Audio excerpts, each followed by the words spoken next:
Jacksonville Jaguars at the Indianapolis Colts.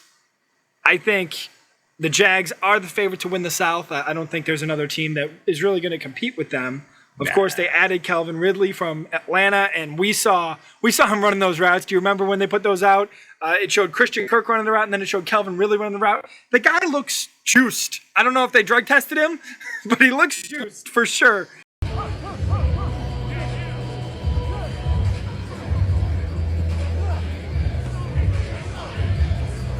But I think, the major problem with Jacksonville is the defense. You saw what they did in that Chargers game, even though you were asleep for some of it in that playoff game against the Chargers last year, the 24-point comeback. Why were you down 24 in the first place? That needs to be talked about more. It needs to be discussed as to how you got yourself in that hole. Yes, amazing comeback, but I think sometimes you forget about the reason you put yourself in those holes. And I think, they're necessary to discuss. But I'll let you take over for the Colts. But, Dan, defense doesn't win championships. Not anymore. Doesn't matter, remember? It matters. It still matters. Defense wins championships. That's why it matters. I don't think so. They do. I don't think so. It's going to be an argument forever and What ever. What about defense losing championships like the Eagles and Chiefs with the holding call? They absolutely lose them as well. Okay, I'm fine with that then. So, but before you start off on the Colts here, I know you're seeing the notes in front of you. Mm-hmm. I just want to remind you of Jonathan Taylor, if you want to bring up that situation and discuss exactly what's happening. Jonathan who? I don't know who he is. That's ridiculous.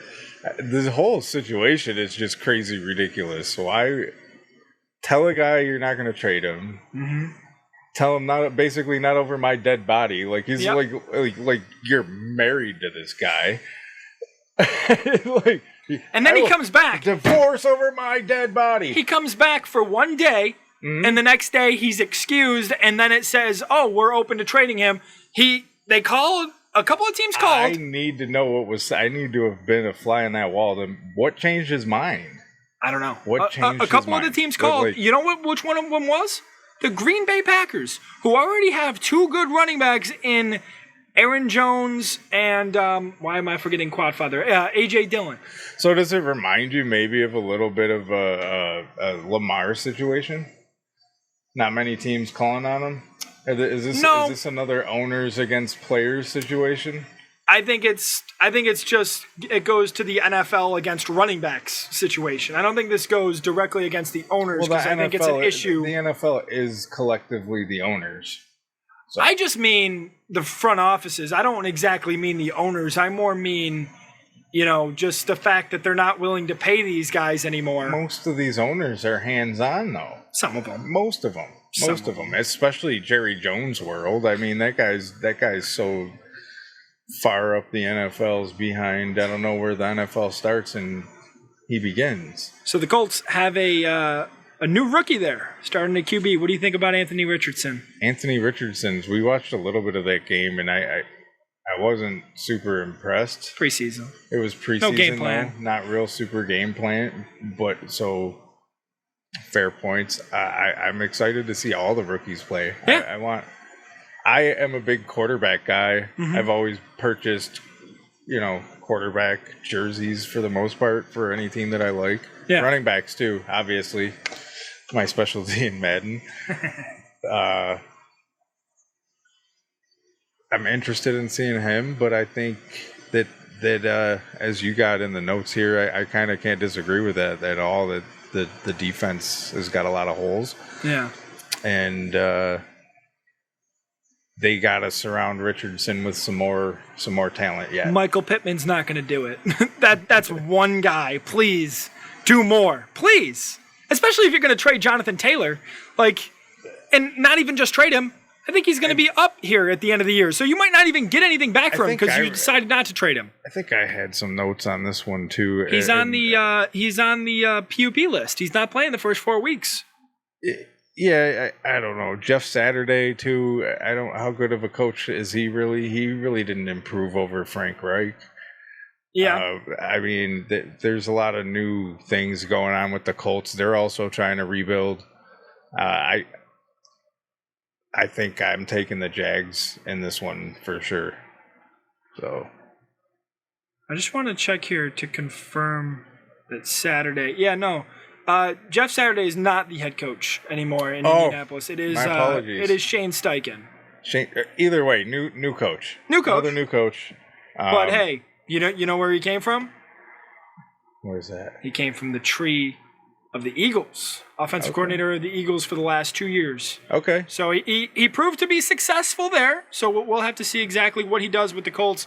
But I'm with you. I'm taking the Jacksonville Jaguars. I gotta tell you that Bill Belichick wasn't so great his first coaching job either. So yeah, Cleveland.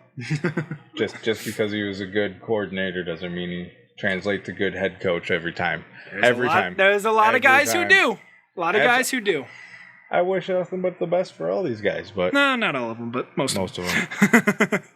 San Francisco 49ers at Pittsburgh Steelers.